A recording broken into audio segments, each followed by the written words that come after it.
అహోబిలంలో అపచారం చోటు చేసుకుంది. వెంటనే ప్రభుత్వం స్పందించింది. 5గురు ఆలయ సిబ్బందిని సస్పెండ్ చేశారు. నంద్యాల జిల్లా ఆళ్లగడ్డ దగ్గర అహోబిలం దగ్గర ఏదైతే తాజాగా జరిగినటువంటి అంశం ఇది. నారసింహ క్షేత్రమైనటువంటి అహోబిలంలో అపచారం చోటు చేసుకుంది. ఆలయ సిబ్బంది ఆలయ నియమాలను పాటించకపోవడంతో తగిన మూల్యం చెల్లించాల్సి వచ్చింది. కొంతమంది ఆలయ సిబ్బంది దేవాలయం సమీపంలో మాంసాహారం మద్యం సేవించారు. ఈ ఘటన వీడియో వైరల్గా మారింది. దాంతో వెంటనే ప్రభుత్వం స్పందించింది.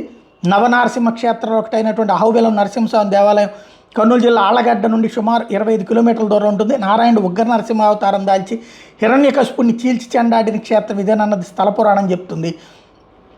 హిరణ్యకశిపుని వదనంతరం నరసింహస్వామి ఉగ్రరూపాన్ని చూసి దేవతలు అహోబలం అహోబలం అనే ఆశ్చర్యంతో స్తోత్రం చేయడంతో ఈ క్షేత్రానికి అహోబిల నరసింహస్వామి క్షేత్రం దేవాలయంగా పేరు వచ్చిందన్నది స్థల పురాణం.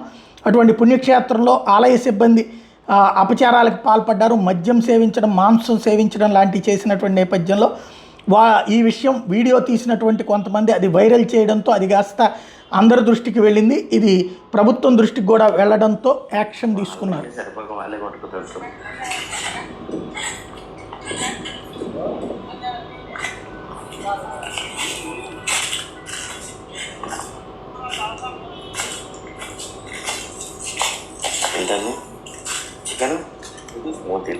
ఇది ఈ విజువల్ తర్వాతన స్పందించినటువంటి ప్రభుత్వం యాక్షన్ తీసుకుంది.